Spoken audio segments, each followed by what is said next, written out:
Welcome back, friends. Seems like we cannot get out of the kitchen lately.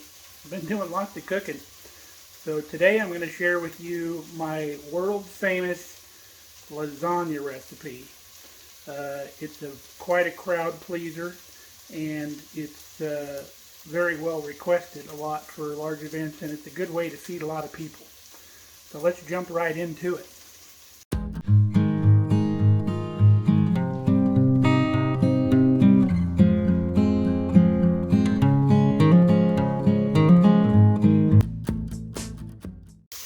So in the pot we have a pound of hamburger we have browned, and to that we're going to add a whole chopped white or yellow onion, and then a package of cremini mushrooms, which are basically just baby portobellos. I can get those out of the darn bag. So we're going to stir that up till all that softens up. We're also going to show you our fantastic garlic bread recipe that everybody just loves. So let me get this softened up and we'll be back. So everything's starting to soften up. This is really lean hamburger, so you can see we don't have a lot of grease down on the bottom. So we're going to dump in our sauce. This is by far my favorite store-bought sauce, the fresh mushroom by this brand here. And we're going to show you a little trick. We don't bake our, or we don't boil our lasagna noodles. But let me show you what we do. We put about 1/3 of a cup of water in the jar, shake it around to knock the rest of your sauce loose. And that gets the rest out of the jar. And all that cold sauce is going to deglaze the bottom of this pan and get all of those good little brown bits up. So we'll stir this around. Now that extra liquid we put into the pot, we're going to just use regular lasagna noodles. These are not the no-boil noodles. And because we added that little bit of extra water into the sauce, you can use these noodles and you don't have to boil them ahead of time. So we'll get this stirred up. We'll get all the bits scraped up off the bottom of that pot. I can already feel they're coming up because of that cold sauce we put in there. And then when this begins to simmer, we're going to add about 3 cloves worth of minced garlic. And it may seem kind of dark in here in the kitchen, but if you've noticed in some of our videos, when we have the kitchen light on, the lighting gets pretty crazy in here. We're going to try to leave it on. But you can see that sauce is coming together. Everything came up off the bottom of the pan, just like it's supposed to. So it's already starting to almost simmer, so I'm going to go ahead and throw my garlic in. Alright, while our sauce was simmering, we've done a couple other things. We've got about a cube of butter melted into this pan with about 3 tablespoons of minced garlic, and we allowed that to simmer just for a little bit, and we've got it turned off. We've got a half a loaf of nice French bread over here that we're going to use. And then we've also got our first layer into our pan. It's lasagna noodles, just right out of the box. We did not boil them.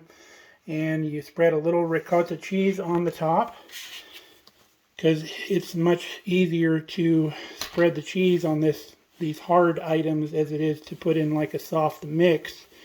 It's hard to get it off of your spatula. It makes a mess. So I just spread it real lightly on those hard noodles. Now the next layer here is going to be sauce. And then we go with some mozzarella cheese and then a little sprinkle of Parmesan cheese, and then we repeat. Alright, there's our first layer. We have the noodles with the ricotta cheese, ricotta, and then we put about 1/3 of our sauce in because we're going to do 3 layers. And then we put mozzarella cheese and a little bit of Parmesan cheese, and we're going to start over. We've also have our oven preheating to 350. Alright, there's our lasagna. Let's go into the oven with that. It's going to be gorgeous. So we're going to cook that at 350 for right around 30 minutes. And the filling should be bubbling before you pull it out. Remember, the sauce and everything is cooked, so that cheese is going to melt. And as that sauce boils in that pan, it's going to cook those noodles, and it's going to be fantastic. And then when we pull that out, we'll show you what we're going to do with the garlic bread. Now, some people put other types of cheese in this. I call this my 3-cheese lasagna because it's got the ricotta and the mozzarella and the Parmesan. But my mom used to put cottage cheese in her lasagna. I really didn't care for it, but she loved it. If you don't like the ricotta cheese, you could maybe put cream cheese in its place or something like that.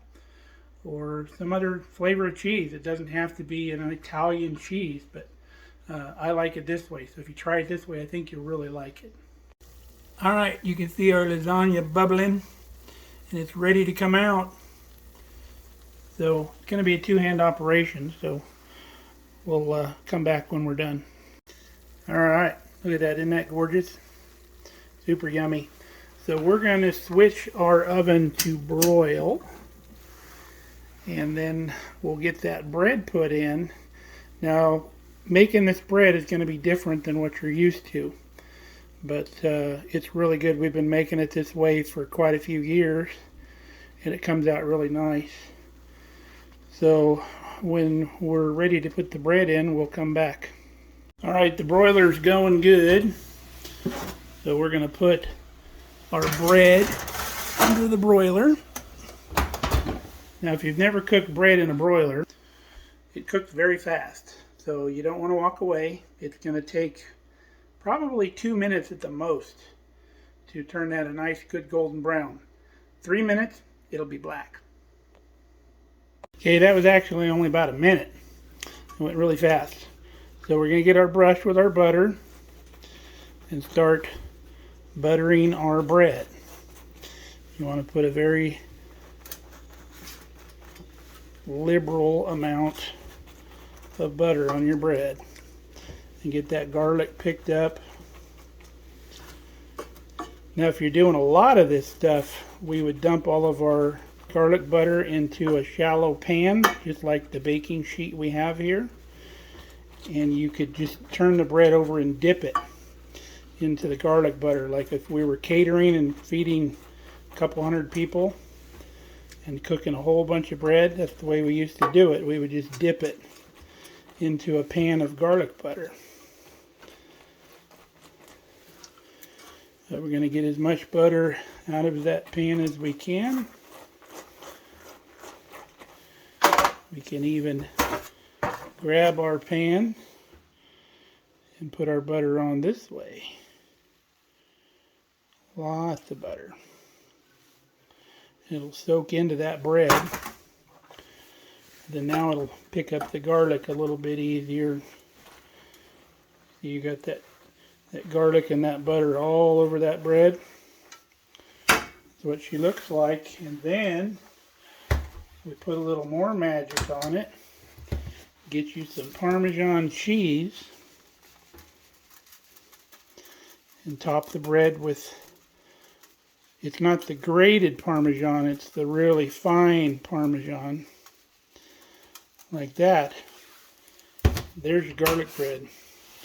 Fantastic. You can eat that all day long. You can't stop eating it. So our lasagna has cooled. So we're going to serve up some of that, cut up our garlic bread, and then we got dinner. There we go, my friends. That's a crowd pleaser right there. It's a good way to feed a lot of people. Now this is just a single recipe. Usually I use the really big pan, and I make a double recipe of this if we got company coming over. And then this stuff is super good, reheated. Kelly loves to take it for lunch the next day. But we're going to eat dinner. So hope you guys try this recipe. You're really going to like it. It's going to be the best lasagna you ever made. So until next time, stay safe, stay healthy. We love you guys. Check us out on Facebook, Mark Kelly Farms. And we're also on Instagram now, Mark Kelly Farm. Love you guys. Talk to you later.